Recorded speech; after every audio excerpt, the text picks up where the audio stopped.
Mass media throughout the years has had a significant influence on the way people think about the world and about themselves. More specifically, media has played a huge role in the sexual socialization of American youth. That being said, several studies have found that students have commonly ranked the media among their top sexual informants, which is quite concerning.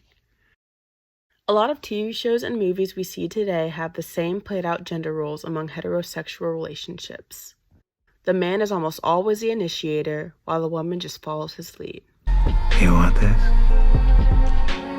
I do. Say it.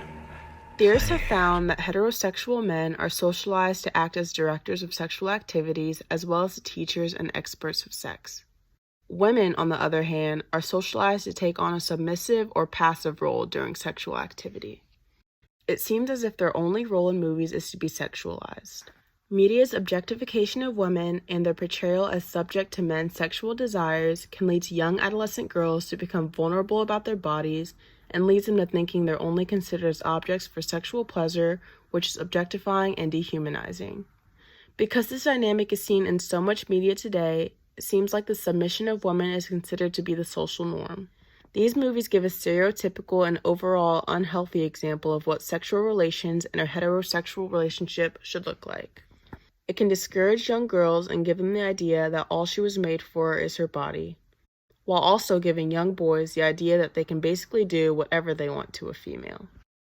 According to cultivation theory, repeated exposure to commonly portrayed media messages will foster analogous beliefs in media users by making relevant schemas chronically accessible.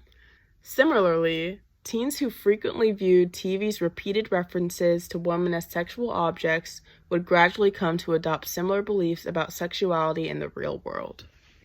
When the media reinforces power dynamics that degrade and harm women and make gender-based violence seem trivial, it reduces the likelihood that acts of violence against girls and women, especially acts of sexual violence, will be reported. According to data from 30 countries, only 1% of adolescent girls who have experienced forced sex reach out for professional help. With that being said, the influence of this media can be psychologically damaging to adolescent girls throughout the world. Media is absorbed by so many people in this age, and it has gained the power to shape the lives and beliefs of different users. It is so important for modern media to push a stronger and non-objectifying image of women so that these girls may know that they are more than what is portrayed of them, and so they instill a healthy amount of confidence and power within themselves.